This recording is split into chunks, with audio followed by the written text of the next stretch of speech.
Chega junto, galerinha, com mais um vídeo aqui no canal de Tudo Um Pouco. Aqui é Fabiano e vamos com mais uma super dica aí, galerinha, pra vocês aí que estão com problema ainda de barulho, né, na parte da suspensão, seja do lado direito, do lado esquerdo, né.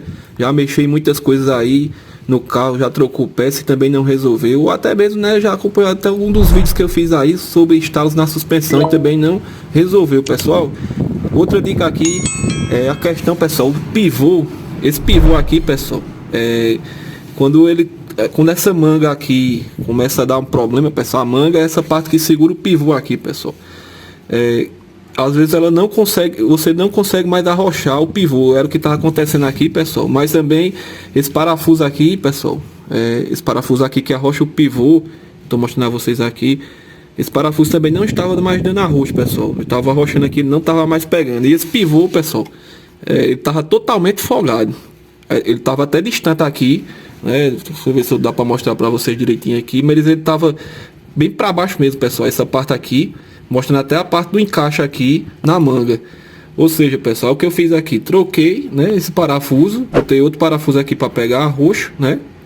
Encaixei de volta o pivô e solucionou o problema, pessoal. O pivô tá bem justinho aqui, né? Ele tava completamente folgado, pessoal. E quando você andava, passava em qualquer diferençazinha na rua, né, com buraco, você escutava os estalos, pessoal.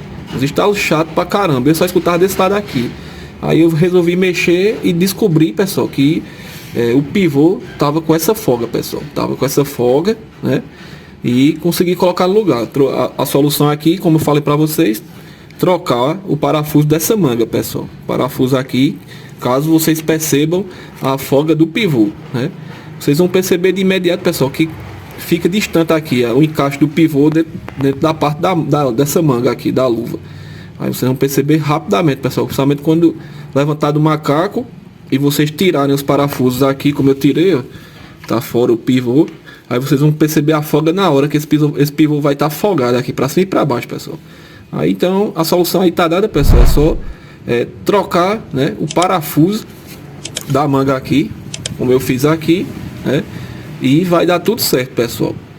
Caso o parafuso vocês arrochando ainda também não soluciona a arrocha no pivô, pessoal, aí vocês vão ter que dar uma lixada na manga aqui, na abertura da manga aqui do lado, pessoal. Tem uma fresta aqui, pessoal. Tem uma parte aqui que vocês vão perceber na manga, uma fresta que tem aqui, uma abertura, um espaço que tem aqui, pessoal. Aí vocês vão ter que dar uma reabrida a mais para poder, quando botar um parafuso, ele conseguir fechar mais, pessoal. Conseguir fechar mais e pegar o arroz para esse pivô, pessoal. Mas enfim, a solução é essa daí, né? Espero que tenha ajudado vocês aí com esse vídeo, né? Conto com vocês naquele likezão, se inscrevam no canal, né? E comentem logo abaixo. E até o próximo vídeo. Tamo junto.